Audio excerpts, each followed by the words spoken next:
must not fear. Fear is the mind killer. Fear is the little death that brings total obliteration. I will face my fear. I will permit it to pass over me and through me. And when it has gone past, I will turn the inner eye to see its path. Where the fear has gone, there will be nothing, and only I will remain. Frank Herbert wrote these words in Dune decades ago, but they could not be more true today.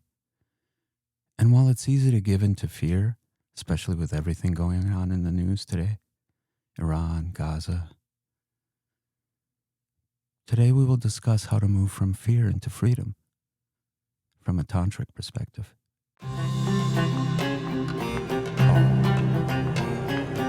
Welcome to a new paradigm, a new way of being, free from shame, self-limitation, or cultural programming. Welcome to a new you, a new world full of endless possibilities. Welcome to your Tantric awakening.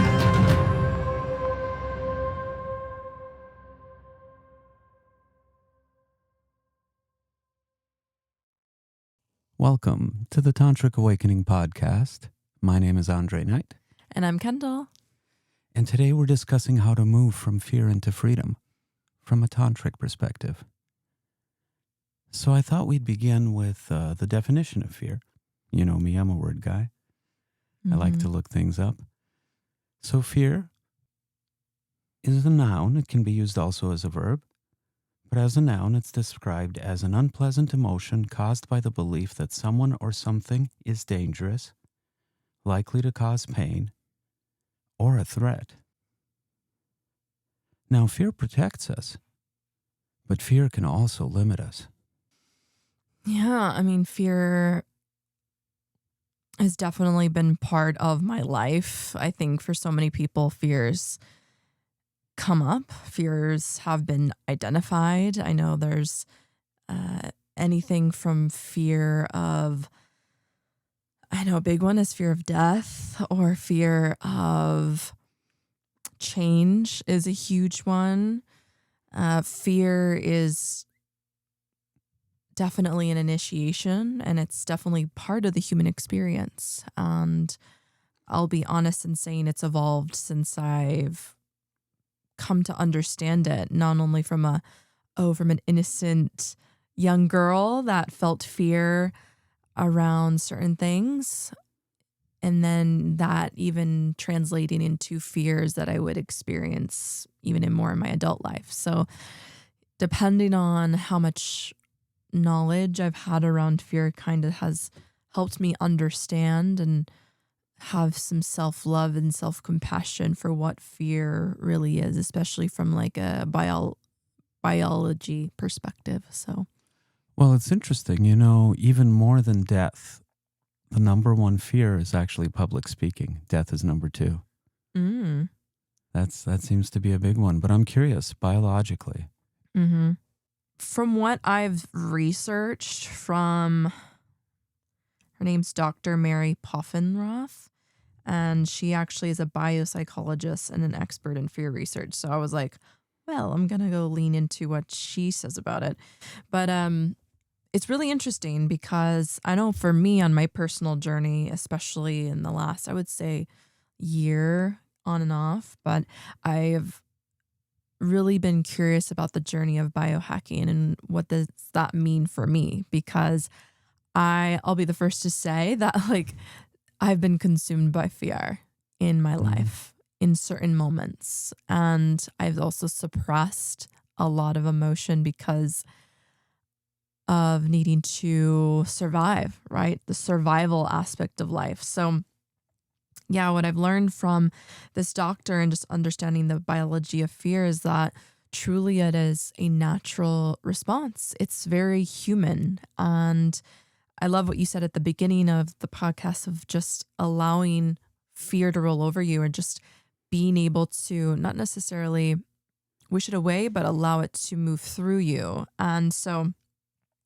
yeah, it's the fact that it's normal to fear is really beautiful. And it's also really validating because even for, looking at the science behind it, right? The amygdala is responsible for fear.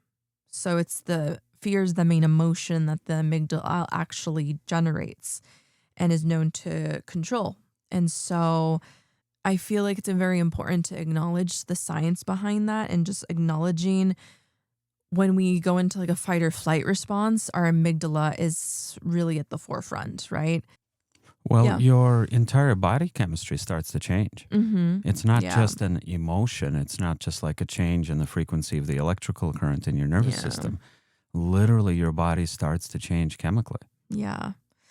Yeah. It's very ancestral. It's primitive. It's what keeps us alive. I mean, it's the survival energy. It's what comes online in order to protect us, right?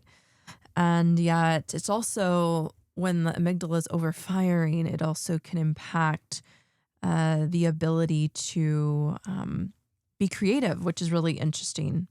And yeah, there's so much to it, but I'll break it down a little bit more in as far as what parts of the brain, how they express and what their job is. So like the prefrontal cortex, from what this doctor describes, is literally the brain's confidence command center.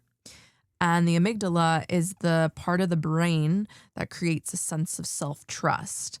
So it's interesting because these two are the two parts of the brain that are firing when we're making decisions, which then releases dopamine. So I think it's really important to acknowledge that both of these parts of the body are parts of the brain are very much working together in order to develop self-trust and provide a sense of security. And I think it's really fascinating personally, just understanding the biology of it, because the fact that fear as an emotion literally can shut down creativity is really profound, because essentially the prefrontal cortex, which is, like I was mentioning earlier, it's responsible for the creative thinking and the problem solving, goes offline. And I'm just thinking about the times we're in, beloved, of how fear can easily stifle people's creativity right now. And not only creativity, but life force and sexual energy, which is at the core of, I truly believe, a thriving society, right? When people stop being creative, when they stop expressing themselves and they give into that fear that the amygdala is protecting and pushing the energy through the emotion. Like, I think that's why this is such an important topic for the times. Well, interestingly enough, likely more, but the ones we know about, the Egyptian, the Greek, and the Roman empires all fell within 100 years of cutting funding for the arts. Case in point. I mean, look at history, right? Yeah. How many years specifically? Within 100 years. Right. So within the span of 2 to 3 generations. Yeah. Literally the entire empire collapsed. Yeah, that's powerful. So one thing I came across in my reading, when your body fills with adrenaline, as it does, and cortisol, as it does when you feel fear, anger, emotions like that. Yeah. For every 3 minutes that you are in that emotion, it takes your body 2 months to recover back to where all the biochemicals are at pre-panic levels. Wow. So you might want to think twice before you just totally run with it. Yeah. A big part of why we're feeling more fear, actually, besides obviously external things and just how it feels like we're wired nowadays just to move faster in everything, right? Everything's quicker. Mm-hmm. A very overlooked culprit, this is something you can easily do, the light bulbs in our home. There's a lot written about this because you spoke into kind of biological and primal, Mm-hmm. right? LED light bulbs, while they are really, really good for the earth, they are not very good for your nervous system.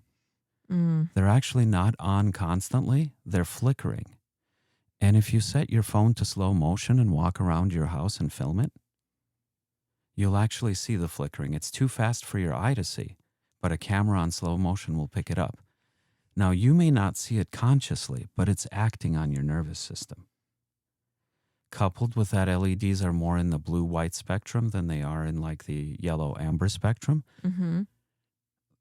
The last time your ancestors saw bright bluish-white light flickering was through the treetops as they were running for their lives from a tiger. Mm-hmm. It literally spells danger to your nervous system. So you're already kind of predisposed to fight or flight. Now, these old-fashioned light bulbs, they lean more towards the amber. And I understand it might not be practical to replace every light bulb in your house, but at least do your bedroom. Salt lamps are really good for this, or like an old-fashioned light fixture where you can just screw in an old bulb. If you spend an hour before bed in amber light, you will feel so much better the following morning. So that's one little biohack you can do that'll already bring it down. The other thing I would recommend, phones, you guys. I know you're likely watching this on a phone, but 30 to 45 minutes before you go to sleep, it might help you to put it down. You might be thinking, well, I have the blue light filter engaged. That's half of it, remember, but the flickering is the other part. And phones do it 60 times a second. The new one's 120 times a second. So, of course, your nervous system is like, it's wound up like a tight string already, so it doesn't take that much stimulus to get that much response, you know? Mm-hmm. Yeah.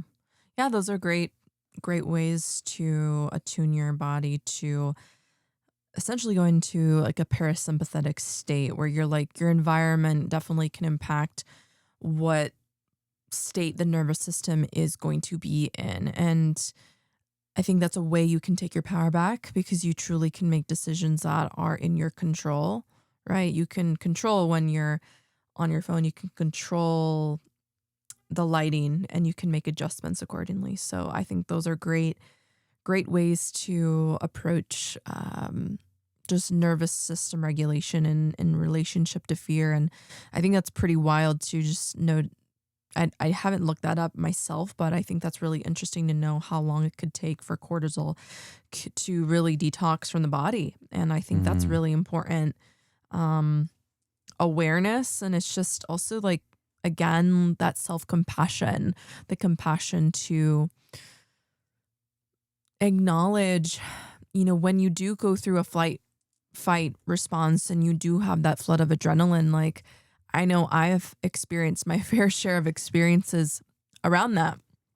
And I've literally dealt with like a cortisol overwhelm. And the biggest thing that I can do as a woman and just like somatically is just be attuned to my body, be attuned to relaxation and whatever that means. And I think more than ever right now, especially because the brain could be going really, really fast depending on your environment. I think more than ever, it's so important that we consciously make a decision to connect with nature. Like, because the more you connect to Mother Earth, the more sensitive you are to anything that is dysregulating. I mean, even earlier today, like I was out and about and I'm a very, very highly sensitive person, empath, who's very sensitive to not only what's going on a global scale, but what's going on in my town that I'm living in and also in my own personal body. Like my attunement to myself is so strong that, yeah, it's like, it can be a lot. And so what I like, even earlier before this podcast, I mean, I was having a weeping session of just what's going on around the world and just being like, oh my gosh, like heart opening, heart breaking open. And the thing that I was realizing was like my mind was wanting to release like the overwhelm, even my amygdala. Like I realized that I needed to put words to the fears and the emotions that were attached. And as I started talking with you, like it was just a regulating experience. And so it's interesting because it's a mix of nature and it's a mix of like last week talking about emotional intelligence. Like the more attuned we are to our emotions, the more it's like you can work with them. You recognize, oh wow, this is me being a human. This is me feeling, even in the last few days, like feeling such grief and sadness and some anger, right? And I released it in a pillow. And the power of that moment and those moments I've had with myself have made me really feel so proud of myself in the end, because as it relates to biohacking, I think it's also being intentional with whatever you're feeling in any moment, right? I could project everything and make it about something's wrong and make it about you, like project, but taking responsibility for your own well-being is the way. And I think that's what that's how I'm really interceding right now for humanity is my own self-care. Yeah. Yeah. Yeah. And I'm really glad you are. It's important.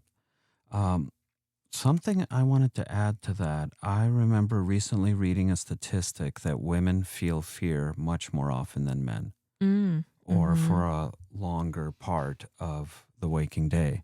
And it makes sense. It talked about how much of your energy is devoted to constantly being vigilant to making sure you're safe, basically is where it comes from. Yeah. Makes a lot of sense. Not to say that men don't think about safety, but apparently not nearly as often or as much as women do. And I guess it makes sense because a man was asked for this article, what's the worst thing that can happen to you on a first date? And the man replies, well, I could embarrass myself. I could say the wrong thing. She could say no. You ask a woman, I could be killed. I could be raped. You see how it's like a totally different caliber?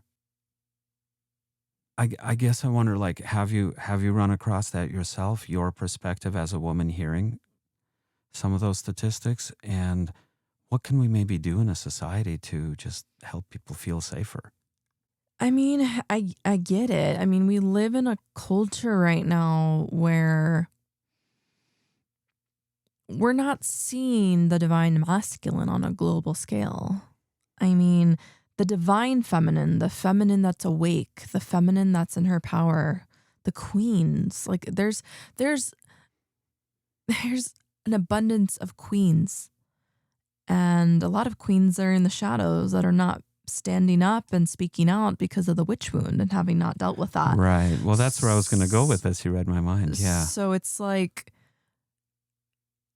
how I see this right now is I feel it's my personal responsibility as a woman that is awakened. And I mean, I'm constantly awakening and remembering essentially my innate intelligence, my power, my past lives.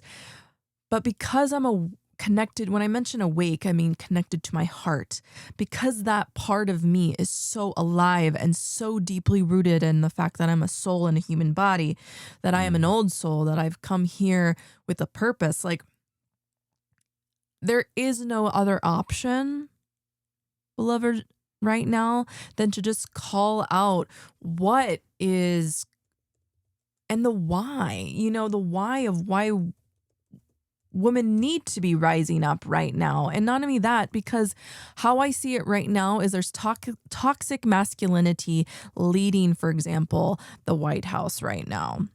I mean, and because of that, I truly believe if you are not having a response within, and like your brain is not feeling empathy, and you're not actually feeling in your heart about the hypocrisy for one, but the absolute like, oh my gosh, like divine mother energy coming online. To me, that's like a deep primal call to wake up, because like that's what I'm bringing into this conversation.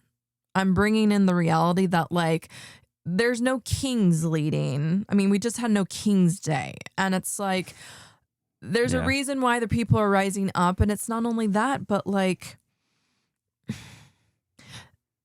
and this is what I wanted to mention in relationship to fear. Fear is a natural response. I mean, in the sense that it's human, right? And I love how this biopsychologist brings it up. It's not about being fearless.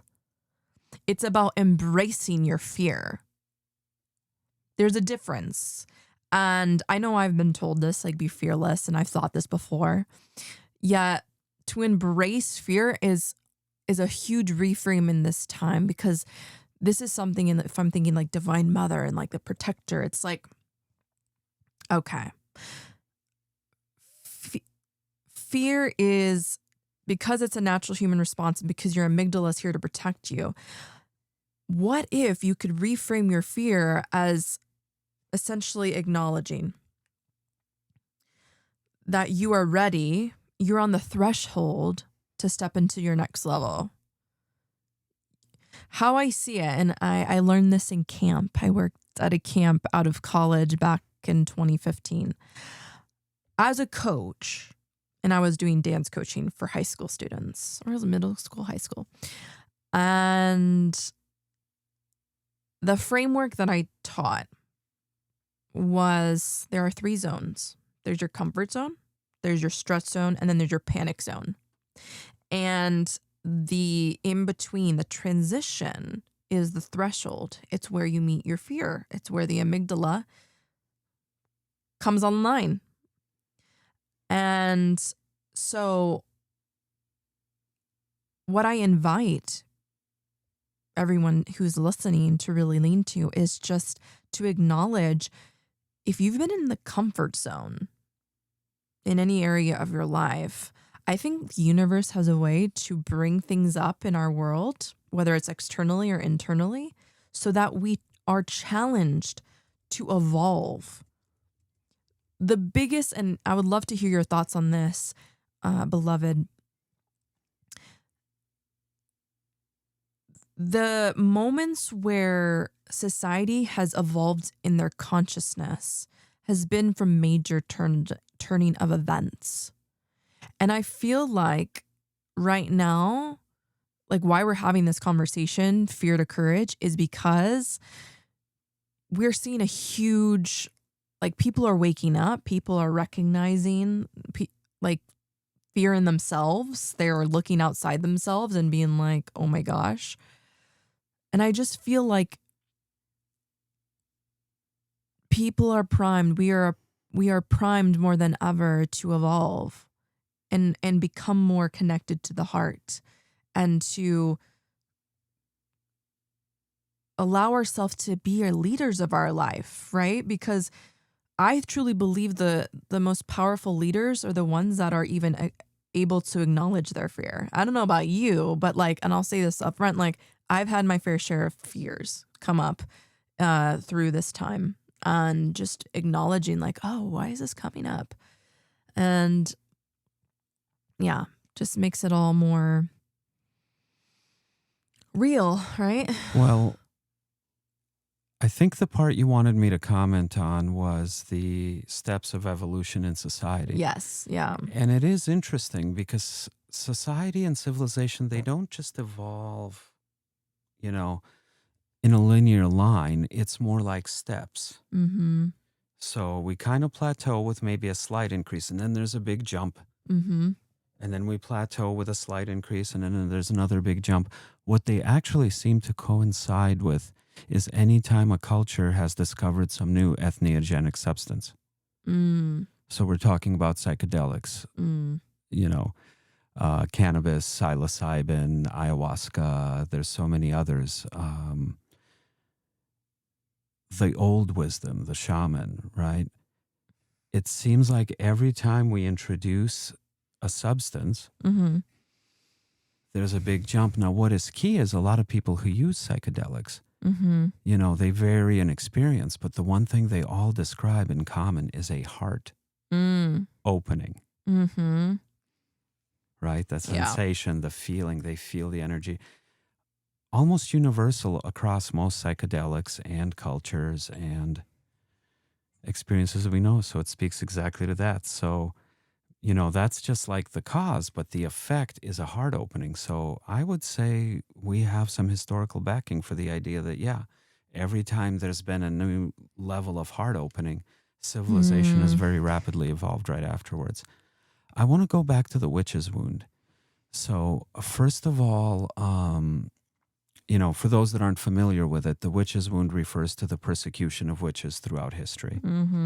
And in the vast majority of cases, you know, well, not even the majority, but a good amount of them were healers, wise women, herbalists, right? Naturopaths, things like that. But that's actually maybe 10% from what we know. The other 90% were women who spoke up, rebels, right? Somebody's affair that people didn't want to find out about. It was tough at times. If you say no, you're defiant and you're punished. If you say yes, you're a slut and you're punished. You know, this whole persecution from speaking up. Remember what I said, statistics say the fear of death is number 2. The number 1 fear universally is the public speaking. Why? Probably judgment, right? It's literally ancestral. It comes from this, if you spoke up, you would be punished. Yeah, I would love to speak into this. Go ahead. So this is one of the wounds that I have leaned into over our relationship. And if you're new here, I would love to just share it. If you've heard this before, awesome. But I get this wound very deeply. It's very personal because I also understand what it costs. And I also know the resiliency that comes from essentially taking action in the face of fear, right? So when it comes to the witch's wound and speaking up, it's really a relationship to the throat chakra, right? If we think about the chakras from the root all the way up to the crown, in order to like really speak from the heart, well, the journey to the throat is from the heart, right?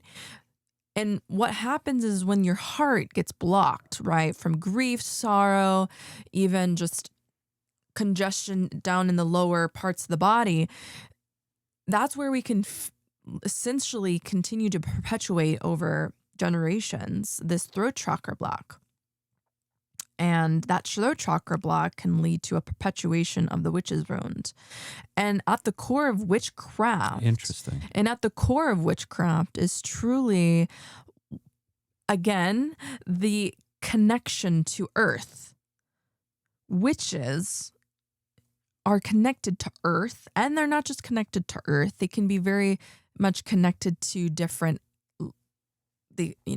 systems like astrology, for example. That's what I do. I do multiple realms of witchcraft, right? And so it is a threat. It is a threat to the institutions that continue to dehumanize the heart for people to connect to the heart and nature, essentially. And this would be colonialism, imperialism, religion. Yeah. Because and this is also related to sexuality, which is what I brought up earlier. There's a difference between having sex from the heart and then just having sex from your sacral chakra. Absolutely. And you'll know that. You'll feel it. It's like, yeah, when we've experienced heart open, if you don't mind me sharing, right? Please do. But it's like connecting to the heart through sexuality. It's very powerful. It's very powerful. And, you know, I've utilized psychedelics like MDMA to open up my heart, especially after years of suppressing my emotions in my heart because of religion, because of what I feared, right? And it's like the call I feel more than ever is understanding the psychedelic of injustice. Ooh. So you don't have to take drugs unless you want to, of course. If you're connected to your heart, you will absolutely, or maybe you're not connected to your heart and you're feeling numb.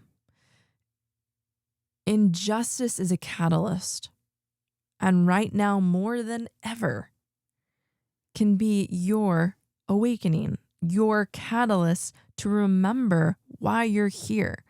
And that's the choice in the end, I truly believe, is like what, and I ask myself this all the time, like, what am I going to stand for? What am I standing for right now? And I'm speaking from also, I have Saturn and my ascendant in Aquarius in my first house. Like, I'm all about rebellion. I'm all about challenging the status quo.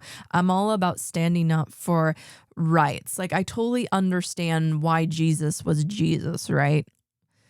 So it's like, we are on the cusp. We are sincerely on a cusp of like, what are you going to stand for? I mean, even for me right now, I'm wearing red lipstick. Did you know that red lipstick has always, for the most part, been a representation of people standing up for themselves? You know, red lipstick draws attention, right? During World War II, it was encouraged to wear as a morale booster for women on the home front. And it was also seen as a way to assert femininity and individuality during wartime, even when working in factories. So like I felt called, I found my red lipstick and I felt called to wear it because, you know, when there are wannabe dictators in the Oval Office and they're trying to do the drama queen pass and starting World War III, I wear red lipstick and it felt like very appropriate for me personally. But yeah, I wanted to get into the voice in the witch wound. Before I left, or right after I chose to leave the Christian church, and I was already at the time speaking up online about sacred sexuality, I literally was confronted by my own biological parents about what I was sharing online around sacred sexuality. Right. And I know we were just talking about this earlier, but I ended up being kicked out of my house and given like 2 weeks as like a severance package in a hotel near my hometown. It was the most, you know, wild initiation of my life, but I didn't have time to like, my body went into, oh my gosh, like I didn't even know this was a fear that could happen, or like betrayal and like not having a home and just being put out. Luckily I was given a hotel, but I guess what I'm trying to say from this is like, I understand fear. I understand. I also understand what it means to literally use your throat chakra at the cost of everything. And in the end, I'll never forget, I was in that hotel room, Andre, and I was literally with my clitoris earrings, like the Aquarius woman that I am, literally posting videos online about sacred sexuality. And so it was just like, I realized like we all have choices. And I realized speaking up around sexual abuse in the church was really important to me. And that's what we're being called to right now. You know, like Are you going to speak your truth? Do you know your truth? Are you having experiences to expand your world for you? Are you tied down to what you know is comfortable? Because Right. Pluto is in Aquarius, and Pluto is here to take us all through the underworld and rebirth. And Aquarius is not backing down. Well, the throat, right? Mhm. As you mentioned, it's between the heart and the third eye, Yep. Mm-hmm. right? The Mhm. heart and also the head. But like Yeah. if it's blocked, Exactly. there's no communication between the two. Mm-hmm. We also know that the bone structure of the vocal cords is identical to the bone structure of our pelvis, Mm-hmm. right? Mm-hmm. And here's the kicker. They actually, when the embryo is dividing, start from the same cell. Yeah. So there are definite connections here. Since you talked about war, I know one thing I've strongly felt for a long time is that we're long overdue for a female president. Germany's done it. New Zealand's done it. Mexico's done it. The reason being exactly what you're speaking into. I think a mother, somebody who's carried a child and given birth, will think twice about sending somebody's sons off to war to kill somebody else's sons. Yeah. It's just a different perspective. Mm-hmm. I don't even have kids, and I'm a woman that is connected to this. It's very primal. I mean, and because there's initiations, right? Maiden to mother. And if you're here listening and you're a maiden and you're in that like energy of like free and like exploration, it's all great. I love my inner maiden. But the mother is so needed more than ever. The mother is that which responds. It's that mother protector bear cub, protecting her bear cubs. Absolutely. And no matter if like you have your own kids or you're teaching kids or you have your own pets, like that muscle is so, so important. And honestly, what's also being expressed because of, for example, the men in power, they're not even, I consider like true-hearted men. It's very much cowards. But what I will say is there's also the other side of the coin. It's not even a coin, but there are women by those boys who are enabling them. Yeah. And here's the thing. I truly believe more than ever, and I've been hearing this about like women's decentering men, but if you are listening, if you are a woman, it is your responsibility to reclaim your divine feminine, to reclaim this divine mother, to be initiated into essentially being able to hold it all, like hold space, like go from within and awaken your divine masculine more than ever. Because when you integrate and have a tantric union of both energies, you recognize, oh my gosh, because a divine masculine protects. Yeah. Simple, but very deep. What is protection? Protecting from? Well, if you look at the definition of fear, right? An unpleasant emotion caused by the belief that someone or something is dangerous, likely to cause pain, or is a threat. Mm-hmm. So the natural yearning is for a protector. Mm-hmm. Right? Yeah. Yeah. And it's like, even in partnership, I'm like, I feel the strength and the protector of you, but I also have that within myself. Oh, very much so. Like you said, a mother protecting her cubs. Right. And it's really important. It's really important to inner source that and develop it. I go to the gym a lot. I love it. I balance it out with my feminine, but it helps me feel strong inside. Like, I don't know why. And it may be that because in a past life, I truly believe in a past life, I was a warrior, goddess, female, and protected. It's an instinct, you know? Do you think if we had more women in positions of leadership, there might be less military spending, less tax cuts for the very people that are exploiting us, and maybe more focus on feeding people, educating people, healthcare? I'm not going to say all women, no.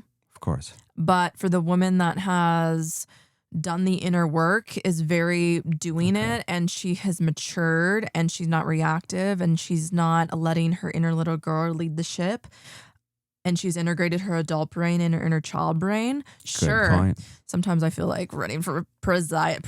And it's just like, it's interesting because that energy is my Capricorn. Like, it's, I can sense false leadership. Because I am a leader in my own right, and I own it. Like, for example, I decided that this summer I'm going to work with students, little kids, because I really felt lit. I applied to the job, just, balancing everything out in my life to create more balance. And I had confidence. I knew. I walked in with, yes, like this divine mother knowing with the purpose. And there's trust. The person that hired me trusts me. And that's wild. And there are fears, like, of course, like fears that, XYZ, like maybe the music won't work, and that's another aspect of what the psychologist brings up. If you do have fears in any area of your life, just name it. It's important to name it. Recognize, it's like called RAIN method, actually. The first one is to recognize what you're feeling, acknowledging that the fear is present. The A is assign a name to your fear, whether it's anxiety, doubt, insecurity, or something else. Third is identify whether that fear is rooted in a feeling of not being enough or a fear of losing control. And then the N is navigate through the fear by using strategies like breath work and reframing the situation. Well, that's literally the Frank Herbert poem, The Litany Against Fear, that we read at the beginning. Yeah. Literally, it takes you through those steps. I love that she says that. That's spot on. When I have clients that come to me with anxiety issues or social anxiety, they're prone to panic attacks. The first thing I have them do is put a name on it. What are you feeling?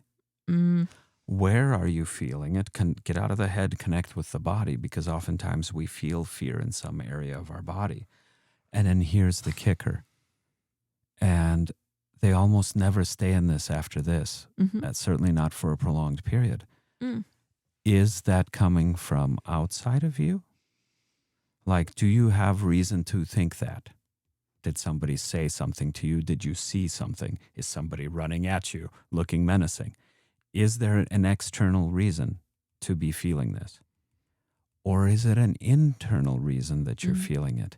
Because if it's an internal if the source is internal, there's actually no stimuli. You made it up. You're either recalling the past or you're fearing something that might happen to the future, but not something that is. If it's something that is, it would be outside of you. And this literally stops 90% of panic attacks dead in their tracks. Oh, you mean it's been inside me all along? So there's actually no reason to be feeling this. The moment the brain catches that, it sets in. Now, there are times where this may not work, but then you can do breath work. Breath work is excellent for shifting your state, right? Box breathing, for example, breathe in for 4. Hold at the top for 4, 3, 2, 1. Exhale for 4, 3, 2, 1. Another one you could do is breathe in for 4.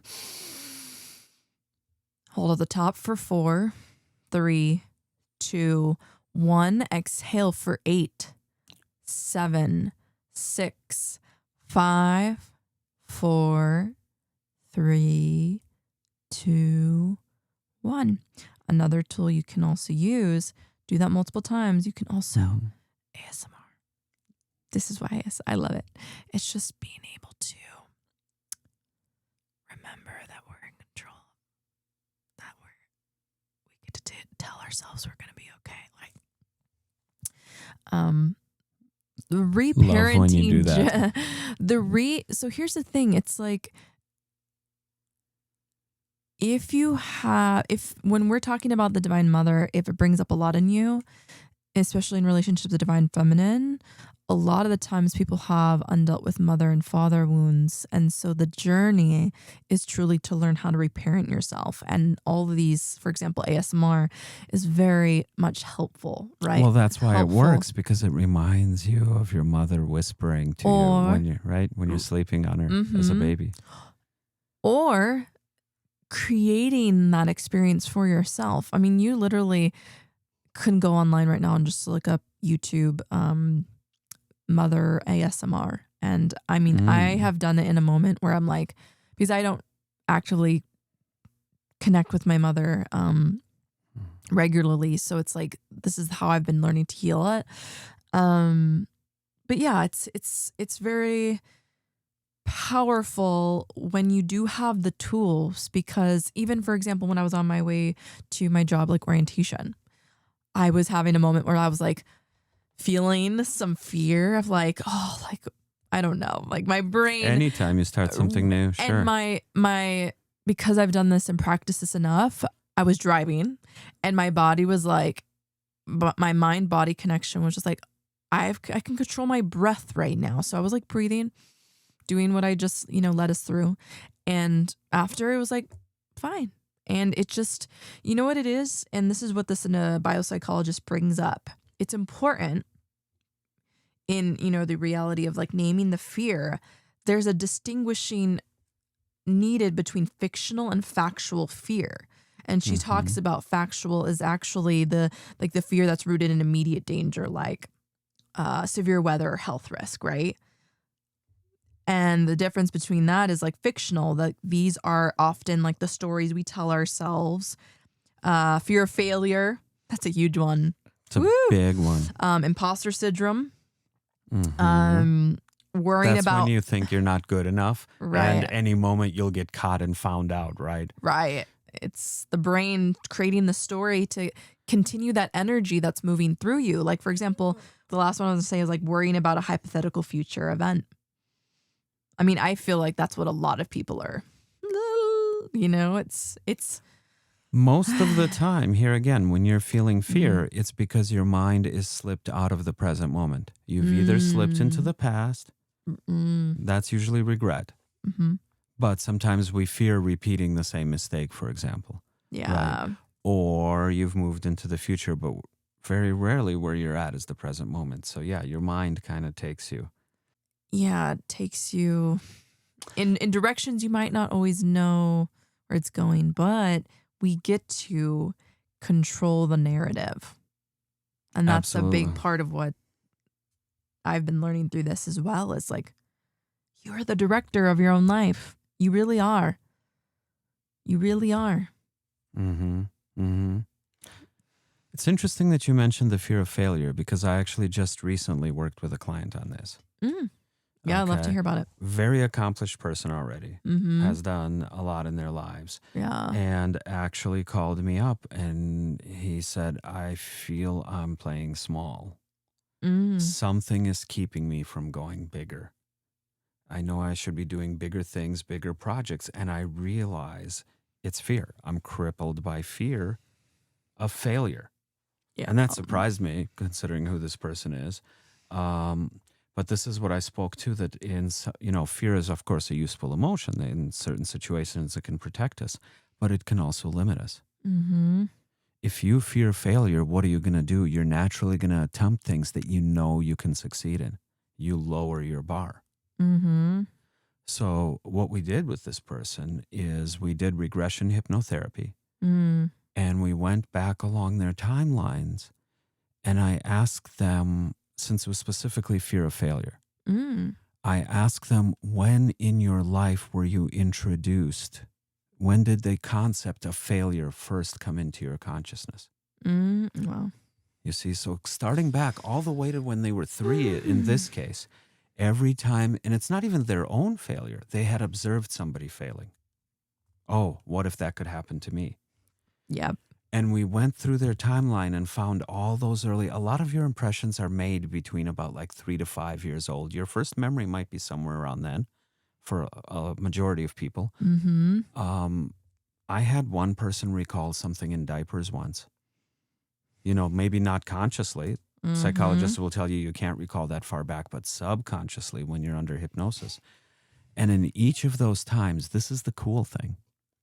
I had him, as he is now, visit his inner child back then at that moment and explain what they were actually seeing. Because keep in mind, this is all from a child's perspective. They don't fully understand the situation. They're going off of their understanding of the situation. So as your adult self, you visit yourself back then, you explain it to them, you put your arm around yourself and let that little boy or girl know they're not alone. Because here's the thing, 𝗂𝗏𝗄𝗎 speaks a lot about this. A lot of people think that trauma is a big event, big enough to leave an impact that stays with you the rest of your life. It's not the size of the event, the severity of the event we now know. What the latest research shows us, it's who was there with you at the time to help you process. And most of the time, like in cases like abuse, for example, well, the person who's with you, or a crime, right? The person who's with you is the perpetrator who's causing the uneasiness, causing the fear. Of course, you can't process with them, right? So either it's that or you're alone. That's what forms the trauma, you see, because it never got processed, it never got integrated, so it's still inside of you as trapped energy, as unfinished business. So the next time you have a similar stimulus, if you were bitten by a dog and you hear a dog barking nearby, that's it. It doesn't take much to reactivate that stuck energy. So by going back and being with yourself back then, what are you doing? Not only are you helping give information that a child might be missing, but they are not alone in that instance. You see? They're not alone in that instance. And then when you come back into your body, you have the benefit of not just one session, you have the benefits of decades of therapy from that one session. Plus, you haven't been carrying all that weight all these years. So it's literally, we do one session, you know, and in an hour and a half, 2 hours, we can transform a life. We can change the trajectory, change the course of a life. I've literally seen years of trauma wiped away. I've worked with rape and abuse survivors on this. I've worked with vets, with military vets, combat Marines, with PTSD. It's as effective as psychedelics. Seriously. MDMA right there. Even just like the heart chakra. It's even more effective on psychedelics.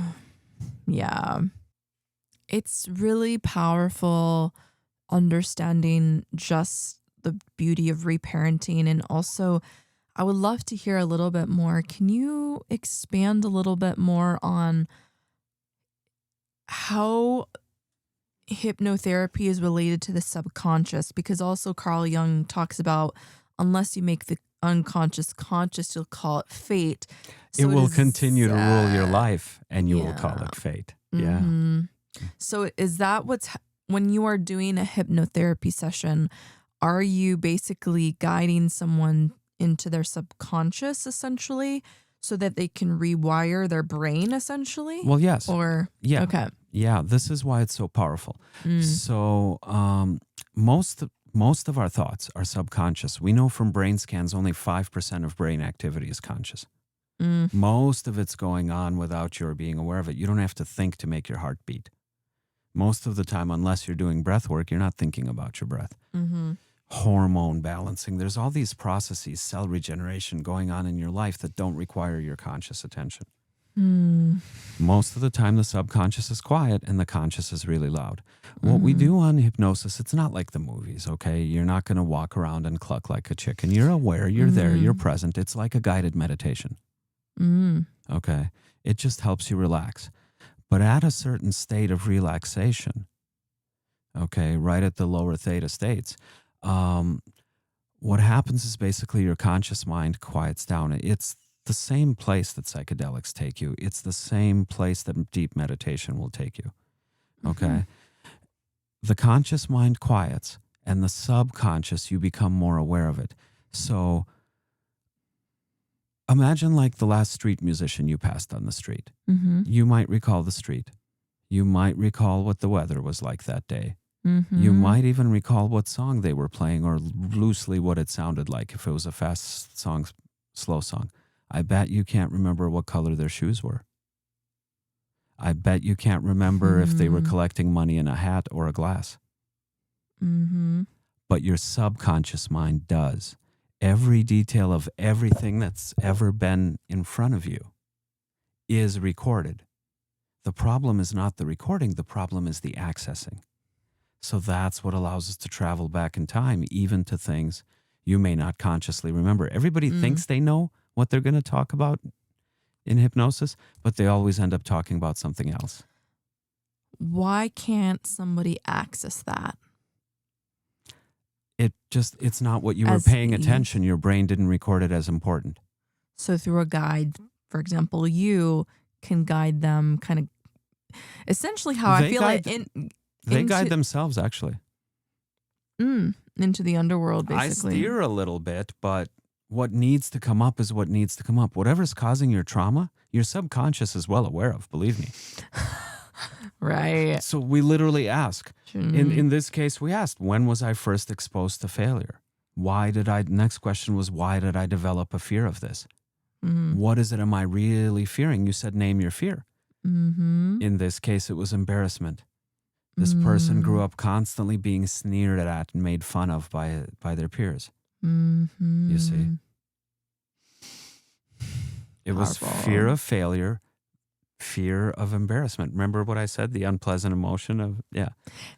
Yeah. And then what happens at the end of that whole experience? Well, here's the thing. Your brain, this is what we exploit. Biochemically, your brain does not know the difference between an actual memory and something vividly imagined. This is why witnesses often fail under cross-examination. So we implant the memory. We do it different. If you were bullied, we have you stand up to the bully. If you were abused, we have you confront the abuser. And it's not like the movies. Nobody sweats profusely and screams, right? They do that in the movies? In the movies they do, because you need the drama, right? During a hypnotherapy set? Every time they show it in the movies. It's not like that. The reason it's effective like psychedelics is it removes you. So it's more like watching a movie. You can replay things but not be affected by them. People cry, don't get me wrong, all the time, but usually when this is removed from relief. My heart. Yeah. But it allows you to relieve things without being affected. But we make one slight change. You stand up to the bully. You stand up to the abuser. You put your arm around yourself so you're not alone in that moment. We have your future self reassure your past self because, hey, they're your future self. They know. And when you talk about like higher consciousness guiding you, this is literally meeting your higher consciousness face to face. And imagine that happened to you at the age of 3 or 5. And you grew up knowing that you were always guided. Never alone, always protected. Man. That creates powerful people, you see? And that's why it's so profound in one session, because you have decades of those memories from back then. I'm such an old soul. Like, I'm being reminded, like, honestly, my heart chakra has been opening up so much, and just like listening to him, like, blasted. Like, Well, no, so I'm just being reminded of like all the times my heart is opened with you, and just like the journey of like my biggest fear, I'll totally be honest, has been learning to receive love. Whoo. And like accepting that and being like, holy moly. I mean, I've told you many times. I mean, that even came up this past week of like, oh my gosh, I've been afraid. I've been resisting. There's been like that push-pull dynamic. You say like pants on, pants off. I'm like, oh my gosh. That's just not just an injunction in my personality because of my birth chart. That's deeper. Like, that's deeper. Like, it's not even perhaps just me. It's perhaps like my ancestry and the collective I'm picking up on. Like, how many people are afraid to actually receive love? And because of that fear, you know, we're perpetuating like fear again, fear of love. Fear of a heart chakra open. It's so freaking vulnerable to have that open, you know? I honestly feel called just as you're talking. I'm like, oh my gosh, I have so much to uncover. Even just like past lives, like past life regression. I would be really interested in that personally. But nonetheless, like, oh man, our brains are so interesting. And I would be curious, like, I've never studied this myself, but I know you've told me in like ancient times, like their brains were much bigger because their skulls were much bigger. I'm wondering if they're elongated. But yeah, the volume was different. And I wonder if their amygdala and prefrontal cortex were different sizes, and it adjusted based off of like what was needed in the time. You know what I mean? I just wonder because I know like the back of the neck is also, that's like neck, but is the gateway of the soul, and like, isn't it? Like, I don't know.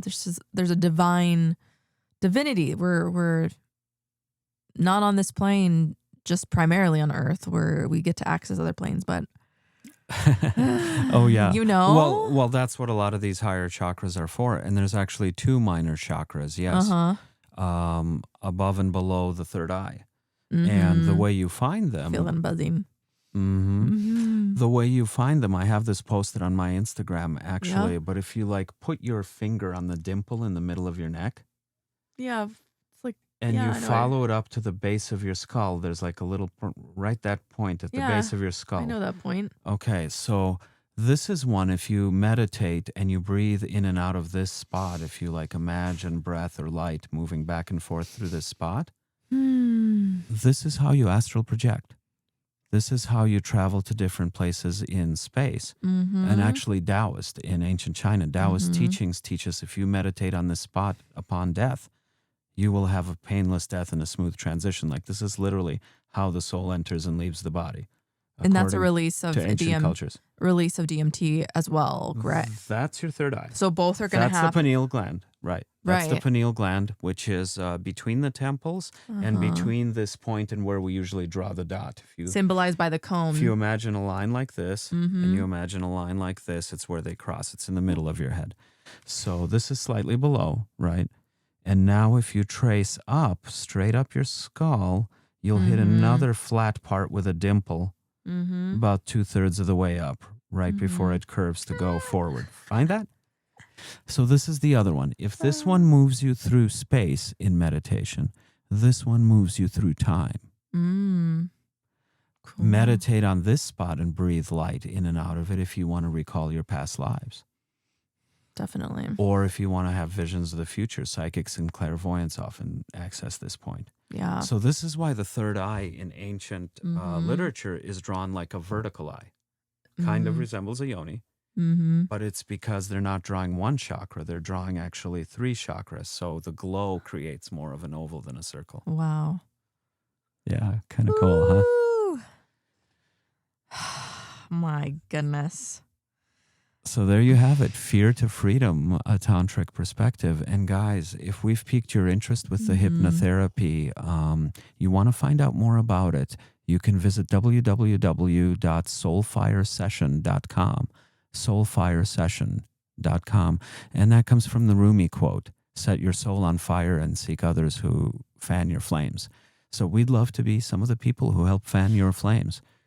Light your soul on fire, because that's what happens when you remove everything that's blocking you and you release all that trapped energy. You're literally lighting yourself on fire. So when you visit that website, we've got another 2-hour audio workshop that goes into much more detail about how the hypnotherapy works and how it affects you, teaches you about the process.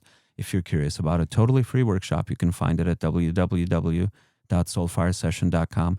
And if you're interested, there's also a link at the bottom of that site.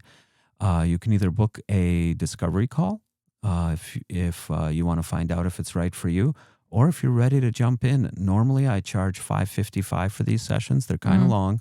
They run 2 to 2.5 hours because we do an interview beforehand, and I give you some affirmations afterwards to practice with and make the changes permanent.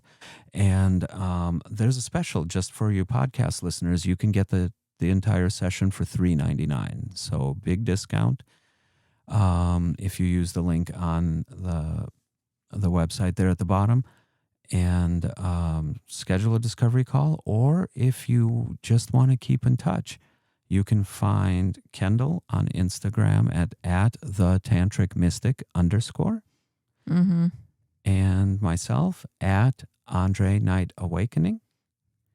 And And you can also find us at www.tantricawakening.net.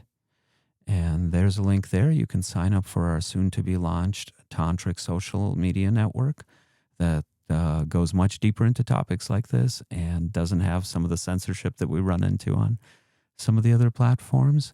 Lots of ways you can get in touch, you guys. We'd love to hear from you. We'd love to hear what you're going through, and if we can help or we can recommend somebody who can help, we'd love to do that, because the way we make the world a better place with less fear in it, I believe, is each of us. What the world needs is each of us functioning at our fullest. Yeah. Yeah, the path of self-mastery is really important. And just really encourage you to, lean in, connect to your heart,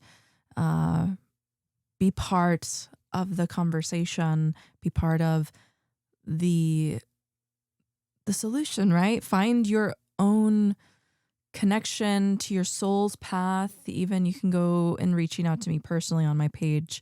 I do astrology readings, and I'm very passionate about dancing as a means to healing and emotional release. And so if you're looking to really alchemize what you're going through and really create some art and really make sure that your amygdala and prefrontal cortex are working together, feel free to reach out. And please as well, on whatever platform you're on, especially if you're on the Apple Podcasts, please go give us a review and comment about how this episode has impacted you, because when we receive these comments from you guys, it just lights up our world and it really helps us get this message out to more people. We read every single one. If you're willing to share, we'd love to hear about a fear you faced and how you overcame it. That would be useful for everybody watching. Yeah. It's authenticity and rawness, right? Like, is real. Yeah, it's what will be the glue that keeps us together and awaken the collective, right? Because unity is so important, but self-mastery, inner unity is also just as important, and outer union, inner union, both. So yeah, this has been really fun. Well, this is literally in the mission statement of Tantric Awakening. World peace begins with inner peace. Yeah. It really does. Yeah. Find that. Lean in as much as you can. So reach out. Let us know how we can be of service. Let us know how we can help. And if you found today useful, we hope that you did. Please leave a like, please leave a comment, and please share this with somebody you love. All right. We'll see you next time, everyone. Bye for now.